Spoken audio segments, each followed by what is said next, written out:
One of my earliest memories is the Christmas that I received Master Optimus Prime. I absolutely cherish this toy.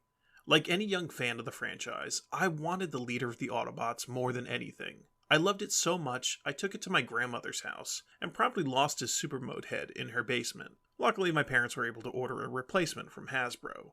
That was a long few weeks of coming up with scenarios to explain why his head had shrunk, though. Anyway, I didn't care that it wasn't the original toy. In fact, in retrospect, I'm glad it was this one, cause, let's be honest, Master Optimus is way more fun to play with. Please don't throw tomatoes at me, Derek. Now, this isn't my original Master. It's actually the commemorative series release from the early 2000s.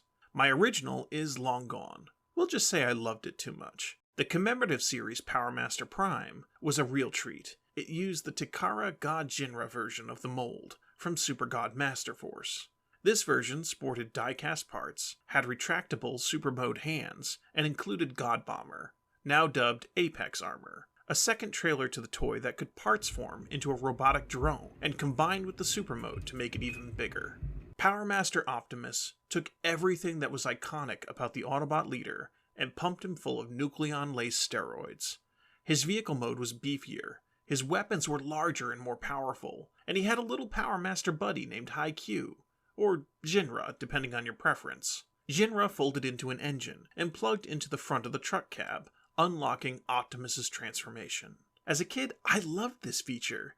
It just made the whole experience more epic, and like the other Master gimmicks, it was a fun way as a kid to pretend to be a part of the greater Transformers story, even though it was really kind of a stupid gimmick and easily bypassed.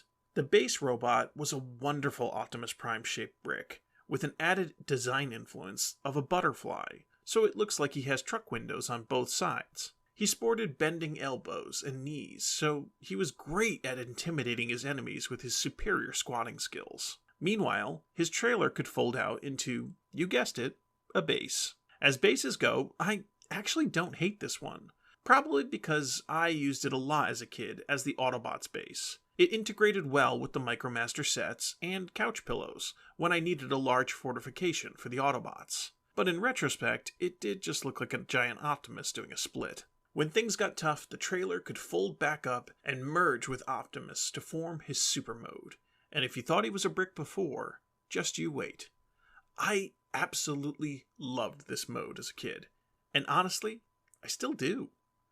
Nowadays, Optimus is combining with his trailers is nothing new. But it was mind-blowing back then. He looked amazing with his barrel chest, giant head, and derpy arms. When you plugged in all the weapons, he was still a brick, but a well-armed one. The details of the Takara version really stand out here, especially the die-cast chest pieces. Now, as a kid, I truly believed my Power Master figure was the ultimate Optimus Prime. So when I learned of Super God Master Force, and that the toy could actually combine with a second trailer to become even more powerful, I was truly jealous and wanted that toy. This is why the commemorative series release was such an amazing buy when it came out.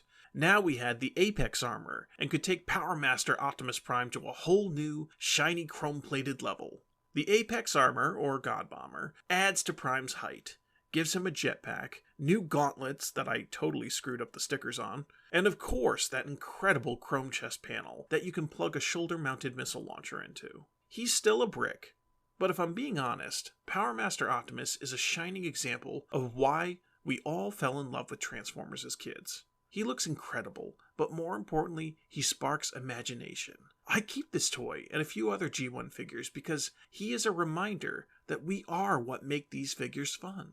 Sure, I love posability and detail, and I'll gush over figures that sport them, but this figure comes from a time when it didn't matter as much. The toy's job was to spark the imagination, and as a kid, we took it from there.